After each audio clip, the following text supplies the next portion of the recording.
নির্বাচন পাশ কাটিয়ে আলাপ দীর্ঘায়িত করলে আরো সংকটে পড়বে দেশ। সংস্কার বাস্তবায়নের প্রয়োজন নির্বাচিত সরকার, বললেন তারেক রহমান। পাঠক বই প্রেমীর পদচারণায় মুখর বইমেলা। জুলাই স্মৃতি চত্বরের পাশাপাশি শেখ হাসিনার ছবি সংবলিত ডাস্টবিনে দর্শনার্থীদের ভিড়। শুধু লোক দেখানো অভিযান নয়, স্থায়ীভাবেই দখলমুক্ত হবে ঢাকার সব খাল। পর্যায়ক্রমে 19টি খালি উদ্ধারের পরিকল্পনা। এবং সিলেট ওসমানী নগরে ট্রাক ও প্রাইভেট কারের সংঘর্ষ, 5 জনের মৃত্যু, আরও 4 জেলায় সড়কে ঝরল 4 প্রাণ।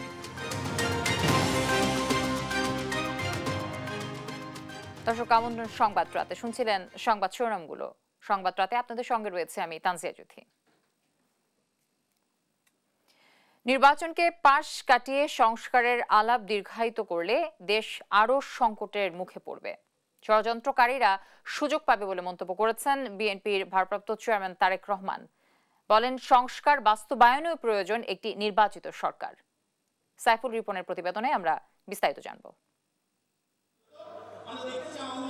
রাজধানীর কদমতলী থানায় রাষ্ট্র কাঠামো মেরামতের 31 দফা ও জনসম্পৃক্তি শীর্ষক প্রশিক্ষণ কর্মশালার আয়োজন করে ঢাকা মহানগর দক্ষিণ বিএনপি। এই পর্যন্ত যদি আমাদের দলের কোনো নেতা কর্মী কোনো ধরনের অনৈতিক কোনো কর্মকাণ্ডে জড়িত থেকেও থাকে, তার বিরুদ্ধে ব্যবস্থা নেওয়া হয়েছে এবং যারা এই সমস্ত কর্মকাণ্ডে জড়িত থাকবেন অবশ্যই তাদেরকে বিভিন্ন বিচারের আওতায় এনে সাংগঠনিক ব্যবস্থা এনে তাদের বিরুদ্ধে ব্যবস্থা নেওয়া হবে। ভার্চুয়াল মাধ্যমে কর্মশালায় যুক্ত হয়ে বিএনপির ভারপ্রাপ্ত চেয়ারম্যান তারেক রহমান বলেন, রাষ্ট্র সংস্কারে গণতান্ত্রিক আন্দোলনে মাঠের রাজনৈতিক দলগুলোকে সাথে নিয়ে বিএনপি এমন এক সময়ে জাতির সামনে 31 দফা সংস্কার প্রস্তাব এনেছে যখন স্বৈরাচারের বিরুদ্ধে কেউ সংস্কার নিয়ে কথা বলেনি। যারা সংস্কারের কথা বলছেন, আপনাদের সকলের কাছে রাজনৈতিক দলের অবস্থান থেকে আপনাদের কাছে আহ্বান জানিয়ে বলতে চাই, সংস্কার বক্তব্য রেখে দয়া করে এই আলাপ দীর্ঘায়িত করবেন না। কারণ আপনারা আলাপ যত দীর্ঘায়িত করবেন, দেশ তত বেশি সংকটের মুখে পড়বে। আপনারা সংস্কার আলাপ যত দীর্ঘায়িত করবেন, দেশে তত ষড়যন্ত্রকারীরা ষড়যন্ত্র করার সুযোগ পাবে। সংস্কার বাস্তবায়নের কাজও যদি শুরু করতে হয়, সেটি নির্বাচনের প্রক্রিয়ার মাধ্যমে নির্বাচিত মানুষের মাধ্যমেই সেই বাস্তবায়নের কাজ শুরু করতে হবে। বলেন, দেশ ও জনগণের ভাগ্য পরিবর্তনের কাজ শুরু করতে চাইলে যত দ্রুত নির্বাচনের প্রক্রিয়ার মধ্যে যাওয়া যায় ততই মঙ্গল। যদি আমরা সত্যিকার ভাবে জনগণের ভোটের মাধ্যমে একটি সরকার গঠন করতে পারি, তাহলে ওই সরকার তখন জনগণের কাছে জবাবদিহিতা করতে বাধ্য থাকবে। কারণ 5 বছর পরে আবার এই সরকার, যেই সরকারই আসবে এই সামনের নির্বাচনে, তাদেরকে আবার পরবর্তী 5 বছর পরে তো জনগণের কাছে যেতেই হবে। সেই কাজগুলো তারা কতটুকু কি করলো, জনগণ তখন জবাব চাইবে। যদি সঠিকভাবে করতে পারে, কম বেশি করতে পারে, তাহলে জনগণ সেটি একদৃষ্টিতে দেখবে। যদি ওই 10 টাকা কেজি চাল খাওয়াবো বলে 70 টাকা কেজি চাল খেয়েছে, এরকম ঘটনা হয়, তাহলে ওই 5ই আগস্টের মতন ঘটনা ঘটবে। অথবা ভোটের ব্যবস্থা যদি ঠিক থাকে, তাহলে ভোটের মাধ্যমে জনগণ তাদেরকে ছুড়ে ফেলে দিবে। জনসমর্থন নিয়ে বিএনপি সরকার গঠন করতে পারলে 31 দফা বাস্তবায়নের মাধ্যমে জনগণের কাছে করা ওয়াদা পূরণের প্রত্যয় পুনর্ব্যক্ত করেন বিএনপির ভারপ্রাপ্ত চেয়ারম্যান। সেই ওয়াদা পূরণের সর্বোচ্চ আমরা চেষ্টা করব। সাইফুল রিপন, দেশ টিভি, ঢাকা। এদিকে মার্কিন ন্যাশনাল প্রেয়ার ব্রেকফাস্টে যোগ দিতে রোববার সন্ধ্যায় যুক্তরাষ্ট্রের উদ্দেশ্যে দেশ ছেড়েছেন বিএনপি মহাসচিব মির্জা ফখরুল ইসলাম আলমগীর ও স্থায়ী কমিটির সদস্য আমির খসরু মাহমুদ চৌধুরী। 5 ও 6 ফেব্রুয়ারি অনুষ্ঠিত হয়ে যাওয়া যুক্তরাষ্ট্রের বার্ষিক আয়োজন ন্যাশনাল প্রেয়ার ব্রেকফাস্টে বিএনপির ভারপ্রাপ্ত চেয়ারম্যান তারেক রহমান সহ 3 জনকে আমন্ত্রণ জানায় ইউএস কংগ্রেশনাল কংগ্রেস। লন্ডনে চিকিৎসাধীন বিএনপি চেয়ারপারসন বেগম খালেদা জিয়ার পাশে থাকায় দলের ভারপ্রাপ্ত চেয়ারম্যান তারেক রহমানের পক্ষ থেকে তার প্রতিনিধি হিসেবে আমন্ত্রণে অংশ নেবেন মেয়ে ব্যারিস্টার জায়মা রহমান। দেশ ছাড়ার আগে বিমানবন্দরে সংবাদ মাধ্যমের সাথে কথা বলেন মির্জা ফখরুল ও আমির খসরু। সফর সফল করতে দেশবাসীর কাছে দোয়া চান বিএনপি মহাসচিব।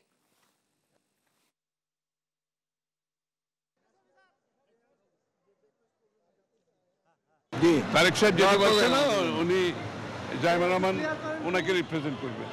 আমাদের জন্য দোয়া করবেন।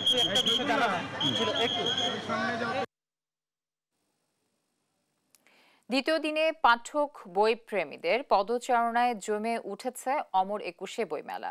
শিশু চত্বরের পাশাপাশি জুলাই স্মৃতি চত্বর ঘিরেও বই প্রেমীদের ভিড়। মেলায় আসা অনেকেরই আগ্রহের কেন্দ্রবিন্দু শেখ হাসিনার ছবি সম্বলিত ডাস্টবিন। জান্নাতুল মোহনার রিপোর্ট, জানাচ্ছেন আপন অপু। জুলাইয়ের স্মৃতি ধারণ করে এবারের বইমেলার বিশেষ আয়োজন জুলাই স্মৃতি চত্বর, যেখানে মিলছে জুলাই অভ্যুত্থান সংশ্লিষ্ট বই, পোস্টার। বৈষম্য বিরোধী ছাত্র আন্দোলন স্টলের পাশেই রাখা আলোচিত শেখ হাসিনার ছবি সম্বলিত ডাস্টবিন ঘিরে চলছে উন্মাদনা। ডাস্টবিনটি দেখতে আসছেন অনেকেই। জুলাইয়ের যে স্পিরিটটা আর কি, আমাদের স্টল থেকে বলেন বা অন্যান্য যে স্টলগুলো আছে, এগুলো সবগুলো থেকে আমরা চাচ্ছি যে জুলাইটা মানুষ যাতে ভুলে না যায়, এটা প্রতিনিয়ত মানুষকে মনে করে দেওয়ার জন্য বা যাই বলেন, মানুষের মনে যাতে রাখে। মেলার দ্বিতীয় দিনে শিশু চত্বরে জমে উঠেছে বই বিক্রি দেখে আমরা আবর্জনা ফেলানোর যোগ্য স্থান এটাই মনে করছি। উনি যা করেছে এটা আসলে খুব কম।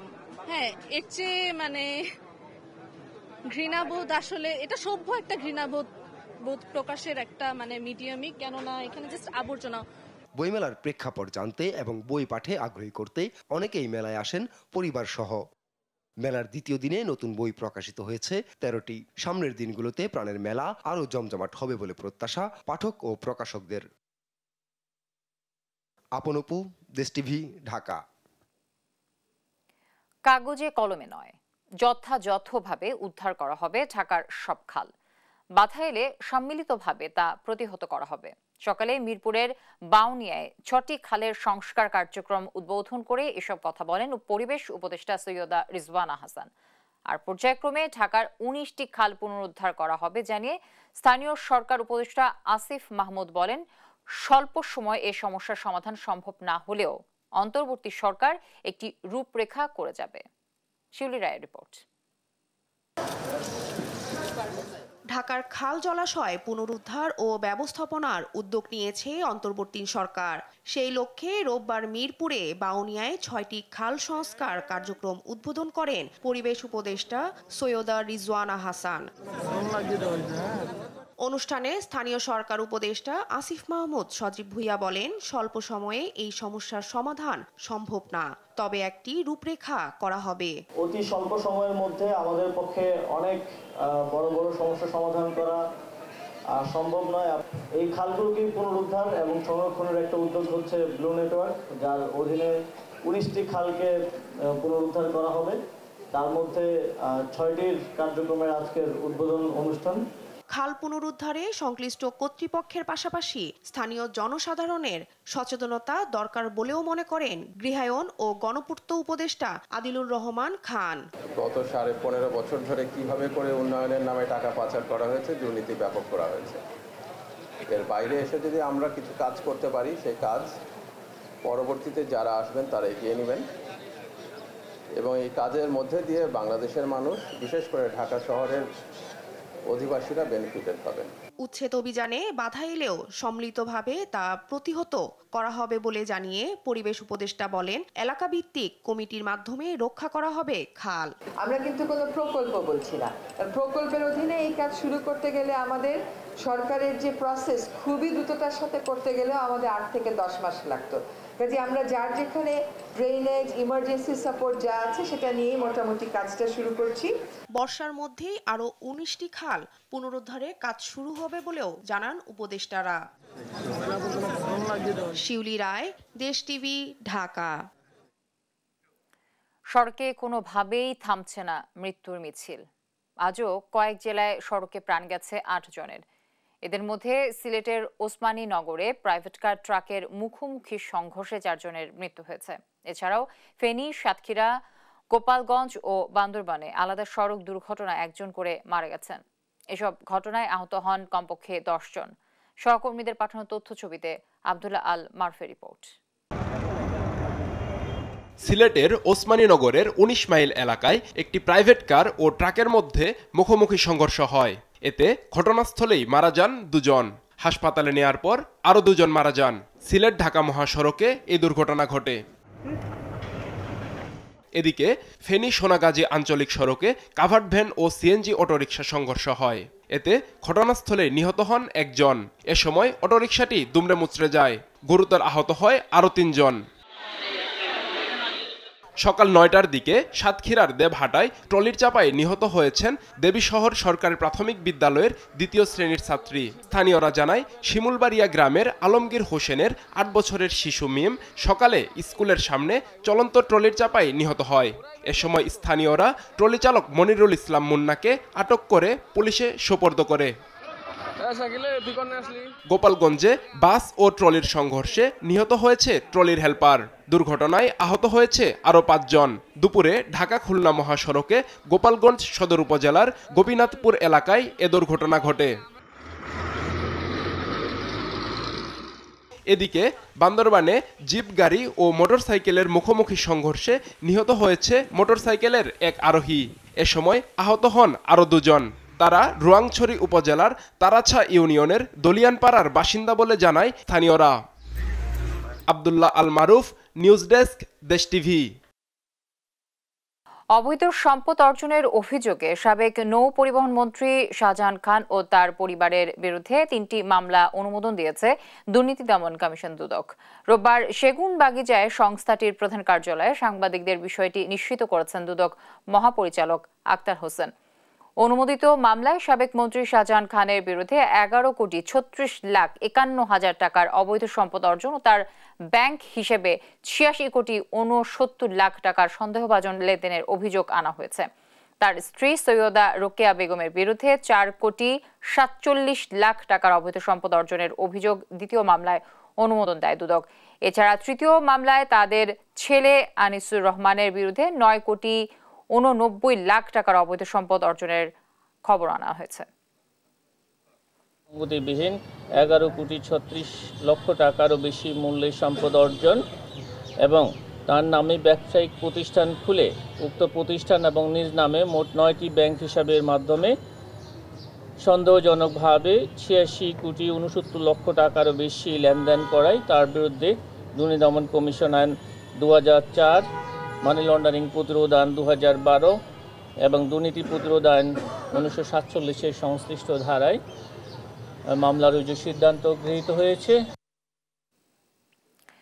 স্কুলের ছাত্র আয়াজ হককে হত্যা মামলার আপিল শুনানির মাঝখানে আসামিকে রিমান্ডে নিয়ে নির্যাতন করার অভিযোগে তদন্ত কর্মকর্তা শহীদুল বিশ্বাসকে আগামী রোববার সকালে সশরীরে হাজির হয়ে ব্যাখ্যা দেওয়ার নির্দেশ দিয়েছেন হাইকোর্ট। রোববার মোস্তফা জামান ইসলামের নেতৃত্বে দ্বৈত বেঞ্চ এ আদেশ দেন।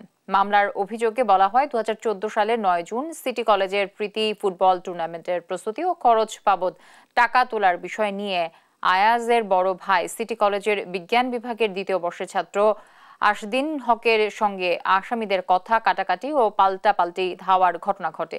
পরে ওই দিন বিকেলে ধানমন্ডি থানাধীন জিগাতলায় যাত্রী ছাউনির কাছে আয়াজকে একা পেয়ে আসামিরা পরস্পরের যোগসাজশে মারধর ও ছুরিকাঘাত করে গুরুতর জখম করে। পরে আয়াজকে চিকিৎসার জন্য ঢাকা মেডিকেল কলেজ হাসপাতালে নিয়ে গেলে চিকিৎসক মৃত ঘোষণা করেন।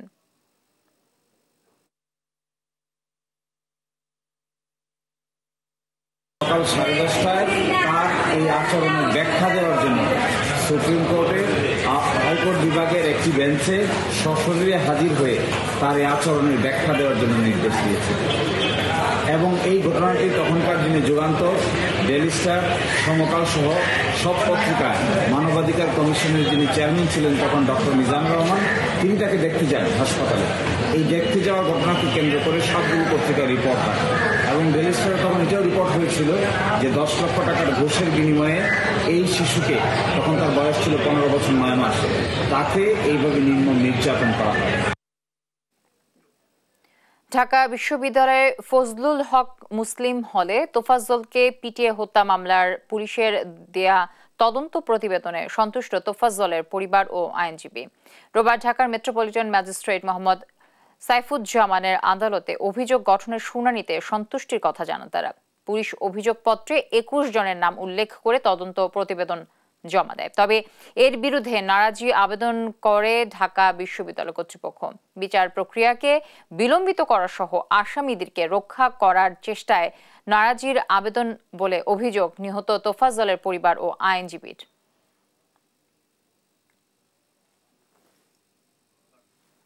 মামলা করছে তারা নারাজি দিচ্ছে, কিন্তু আমরা তো তার সিটের পক্ষে আছি। যেটা তদন্ত করে যেটা জমা দিচ্ছে সেটা সঠিক আছে। 164-এ যাদেরকে নাম আসামিরা বলেছে এর ভিতর থেকেও 6 জন আসামিকে তারা মানে স্টুডেন্টকে বাদ দিয়ে দিয়েছে। কারণটা হচ্ছে ওখানে 164-এ তাদের নাম বললেও পরবর্তী দেখা গেছে যে ভিডিও ফুটেজের মধ্যে তাদের সম্পৃক্ততা নাই। মানে এত সূক্ষ্মভাবে এত সুন্দরভাবে তদন্ত কাজটা পুলিশ সম্পন্ন করেছে। আমরা এই পুলিশকে ধন্যবাদ জানাই এবং আমরা চাই যে এটাকে আর বিলম্বিত না করে for the ends of justice দ্রুত বিচার প্রক্রিয়াটা সম্পন্ন হোক এবং ট্রায়ালে যাক।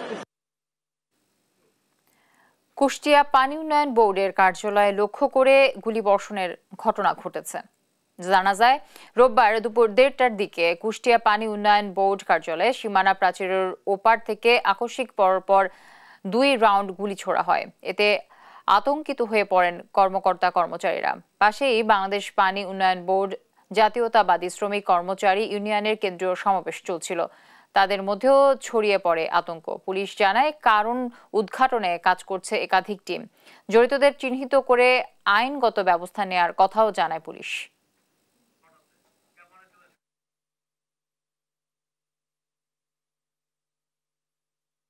পাই যে 2টা গুলির শব্দ হয়। আমরা এটা প্রিলিমিনারি মনে করছিলাম হয়তো অন্য কিছু। পরবর্তীতে আমরা দেখি যে আসলে এটা একটা গুলির খোসা আমাদের এই ক্যাম্পাসে পড়ে থাকে। সেটা আমরা উদ্ধার করি এবং তৎপরিপ্রেক্ষিতে আমরা জেলা প্রশাসক এবং পুলিশ প্রশাসনকে অবহিত করা হয় এবং তাৎক্ষণিক ভিত্তিতে তারা পুলিশ এখানে মোতায়েন করেন এবং তারা ইনভেস্টিগেশন করে দেখছেন। স্বাধীনতার পর থেকে দেশের মিডিয়া একটি বিশেষ গোষ্ঠীর কাছে জিম্মি, যারা প্রধানত ভারতপন্থী ও ইসলাম বিদ্বেষী বলে মন্তব্য করেন দৈনিক আমার দেশের সম্পাদক মাহমুদুর রহমান। রোববার জাতীয় প্রেস ক্লাবে মানারাত ইন্টারন্যাশনাল ইউনিভার্সিটির সাংবাদিকতা বিভাগের যুগপূর্তি উপলক্ষে আয়োজিত গুণী সম্পাদক সংবর্ধনা অনুষ্ঠানে কথা বলেন তিনি। অনুষ্ঠানের শুরুতে কেক কেটে উদযাপন করা হয় বিভাগের যুগপূর্তি। সংবর্ধনা দেয়া হয় দৈনিক আমার দেশের সম্পাদক মাহমুদুর রহমান, দৈনিক নয়া দিগন্তের সম্পাদক আলমগীর মহিউদ্দিন ও দৈনিক সংগ্রামের সাবেক সম্পাদক আবুল আসাদকে। এই সময় অনুষ্ঠানে উপস্থিত ছিলেন সুপ্রিম কোর্টের আইনজীবী মতিউর রহমান আকন্দ, মানারাত বিশ্ববিদ্যালয়ের ভারপ্রাপ্ত উপাচার্য প্রফেসর ডক্টর মোহাম্মদ আব্দুর রব সহ সাংবাদিকতা বিভাগের শিক্ষক ও শিক্ষার্থীবৃন্দ। যারা ইসলামের কথা বলেন, বাংলাদেশের প্রকৃত স্বাধীনতার কথা বলেন, তাদেরকে বাংলাদেশে বিশিষ্ট জন হিসেবে বিবেচনা করা হয় না। আপনি যদি বিশেষ বিশেষ বড় বড় পত্রিকায় বিশিষ্ট জনদের তালিকা দেখেন, তাহলে দেখতে পাবেন সেখানে প্রায় সবাই একটি বিশেষ চিন্তাধারা লালন করে এবং তাদেরকে আমি বলি তারা প্রধানত ভারতপন্থী এবং প্রধানত তারা ইসলাম বিদ্বেষী।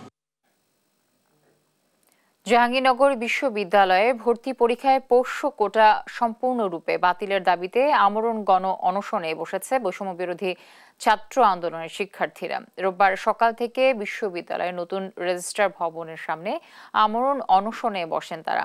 ভর্তি পরীক্ষায় পোষ্য কোটাকে অযৌক্তিক উল্লেখ করে দ্রুত সম্পূর্ণরূপে পোষ্য কোটা বাতিলের দাবি জানান তারা। দাবি না মানলে কঠোর কর্মসূচির হুঁশিয়ারি দেন তারা।